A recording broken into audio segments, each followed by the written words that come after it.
to tell you, I'm flabbergasted at the size of this audience. We have never had so many people here. What a great audience. I'm Randy Hamilton, and we have a packed show for you today. It's packed with special guests and special surprises. Our first special guest is Linda Kelsey, who plays, you know Linda? She plays the crack reporter Billy Newman on the Lou Grant Show. Chuck Jones is here today, the man who's responsible for the animation of... He's responsible for such cartoons as Bugs Bunny, Daffy Duck, and Porky Pig. And last but certainly not least, we have with us today internationally known psychologist, Dr. Joyce Brothers.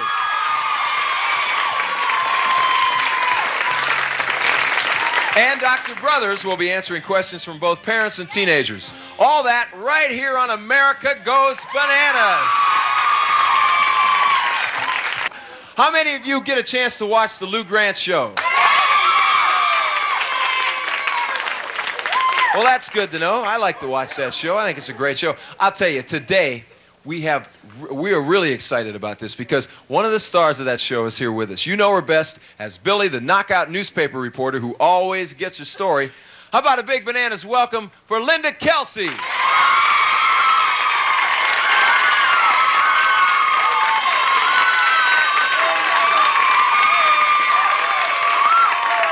Linda, welcome to Bananaz.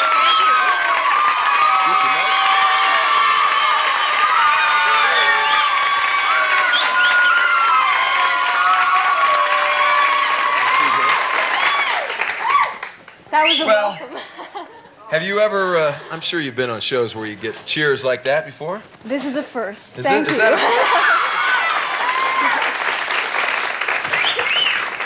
Oh, you look real nice today. Thank you. Thank you. I hope you didn't have any trouble getting here. No, Everybody we've had on the show has had trouble getting here. No, it was real easy. Really. Oh, good. You know, you're so convincing in the role of Billy on Lou Grant's show. Had you ever wanted to be a reporter before you actually started doing that show? Not before I started, but now it seems very interesting to me. I always wanted to be an actress, you know, so I studied to be an actress.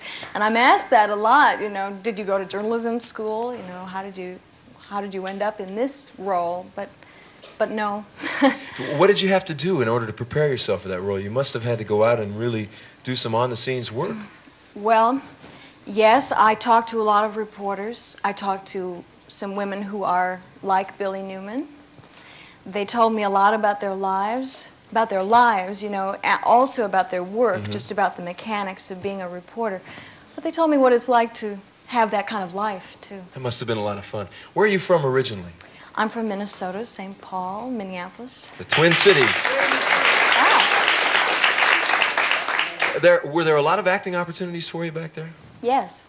Little theater and those kind of things? Not just a little theater, but there's a lot of professional theater. There are equity companies there. Those are professional theaters, and the Guthrie Theater's there, where I got my start. When you were back in school, did you appear in school productions, and were you involved in drama, yeah. The drama club and all those kinds of things? All those things, yeah. When you finally decided you wanted to make it a career, what was your first step? What did you do? You went out to L.A.? Well, I'm one of these people who always wanted to be an actress, so it wasn't like, oh, I'm 18 and I think I'll go to Los Angeles. It was in my mind all the time, and I wanted to work at the Guthrie Theater. That was built when I was a teenager, and I saw that theater. I don't know if your audience knows about it, but it's a very fine repertory company. Well, we probably have some people watching from that area, so hello. I'm sure some of the viewers out there are familiar with it. Yeah, so I started out there, and I always thought I'd work on the stage more than on film.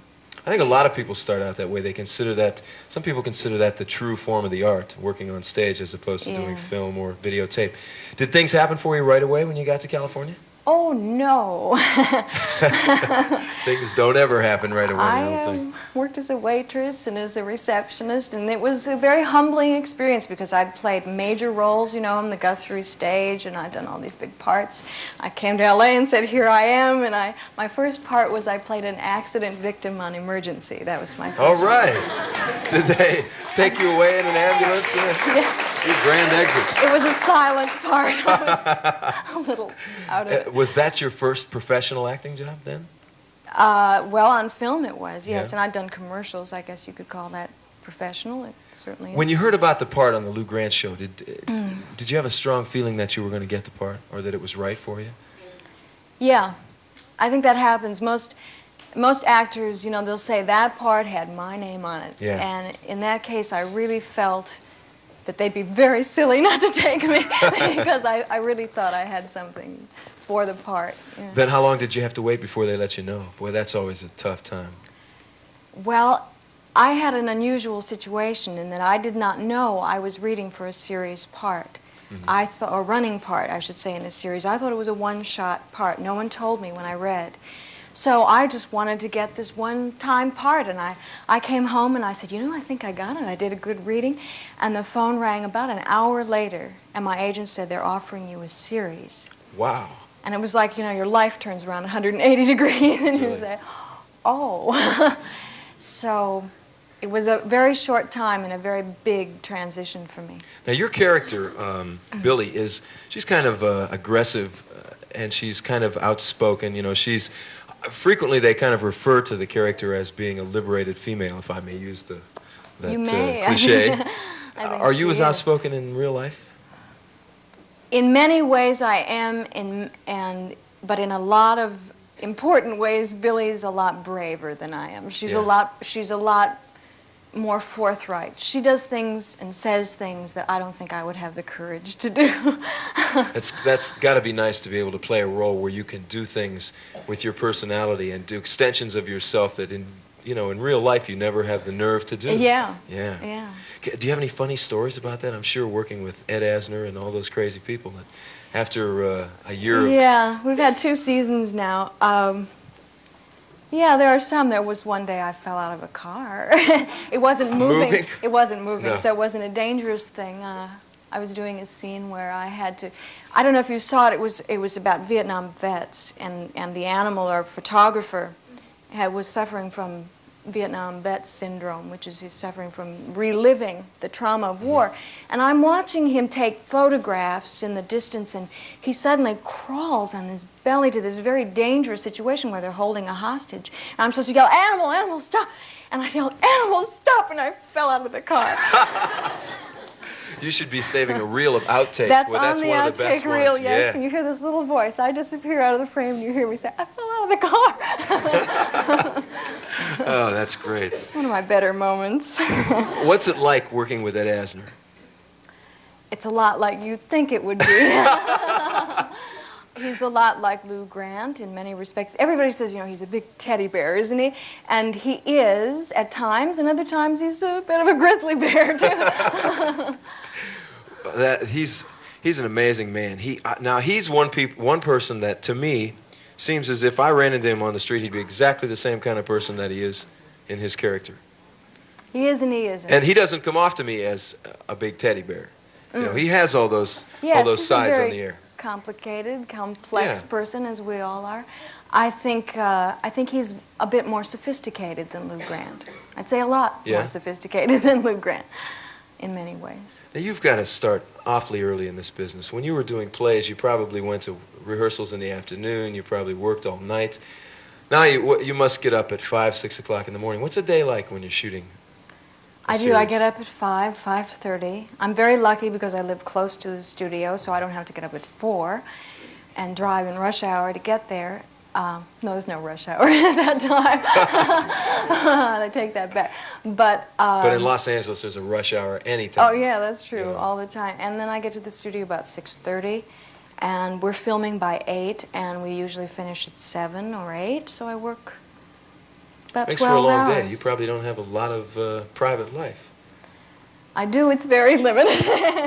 It's a very short private life. We don't want to talk about that now. You can save that for the questions. Yeah, you can answer that. I know our audience has a lot of questions. And by the way, we have both teenagers and adults in our audience today, which is an unusual situation. We don't normally have any adults there. So we're going to get a variety of questions, and we're going to have you come back a little later. Would you do that for us so we can ask you questions? I'd love to. Thanks. Great. Thanks for being with us, and we'll see you in a little while. Linda Kelsey.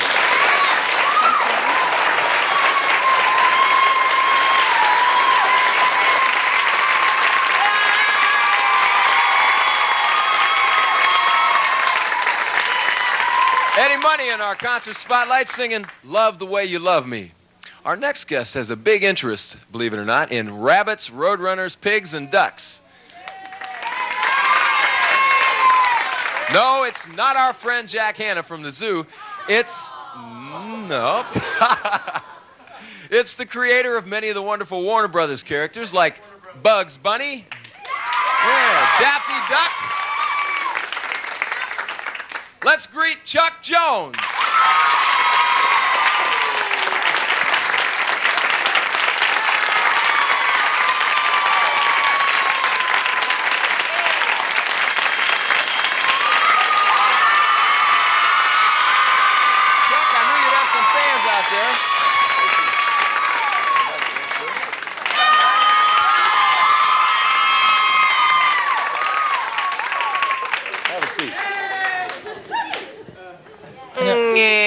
What's up, Chuck?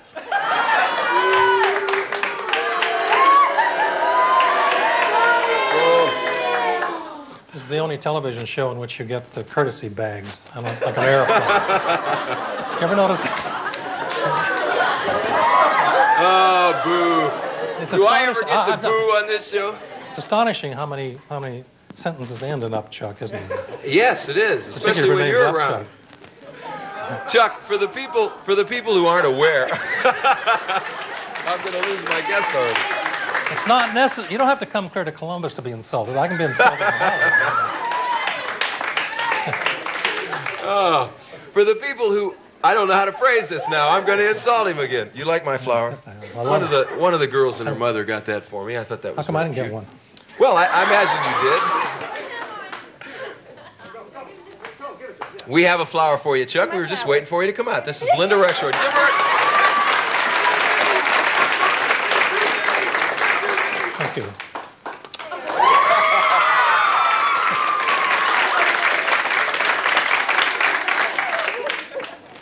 Well, now what do we do? What's up, Chuck? Yeah. Okay, my flower's better than your flower.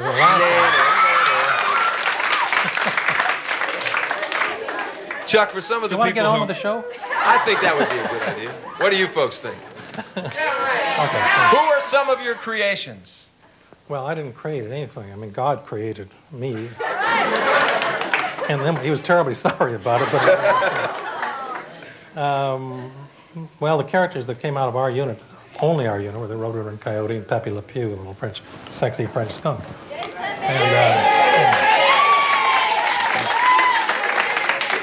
But we all, there were three units there, and we all animated Bugs Bunny and Daffy and etc. I like Daffy too. You know, he's such a failure.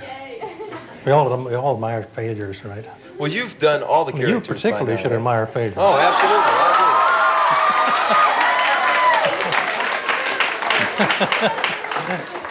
I always liked that guy, Yosemite Sam, though. I always thought Yosemite Sam was great. Yeah, that was Chris Feelings. He directed those.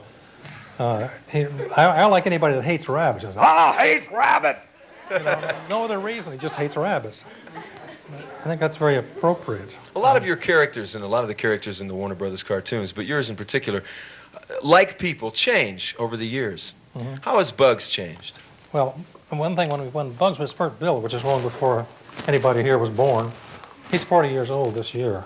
And 40-year-old bunny.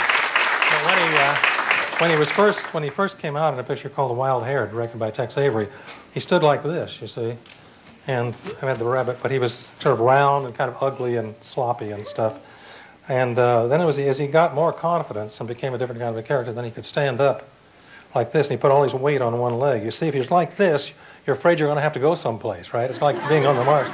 On your mark, get set, go. Okay, on your mark, get set, and get eaten. That's what his problem was.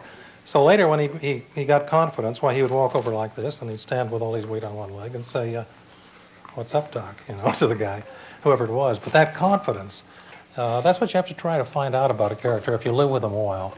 You've got a pad down there. I do? I think it's on the floor now, but it was alongside your chair there. And you're going to show us a little bit. You hold my flower? Sure, I'll hold your flower for you. Right there. That's nice. You make a great Carmen. You like that, huh? Yeah. What do you want me to draw? Oh, how about Bugs? Okay. Yeah, Bugs has always got his hand in his pocket, I notice. No, on his hip. On his hip, okay? Like I If you're drawing- said, Bugs always has his hand on his If hip. you're drawing a rabbit, the thing to do is to start with the ears. That's the most important thing. Most of your characters, I'm including starting. Bugs, teach us a lot of things about people. In a lot of ways, they have a lot of human characteristics. Oh, they have all human.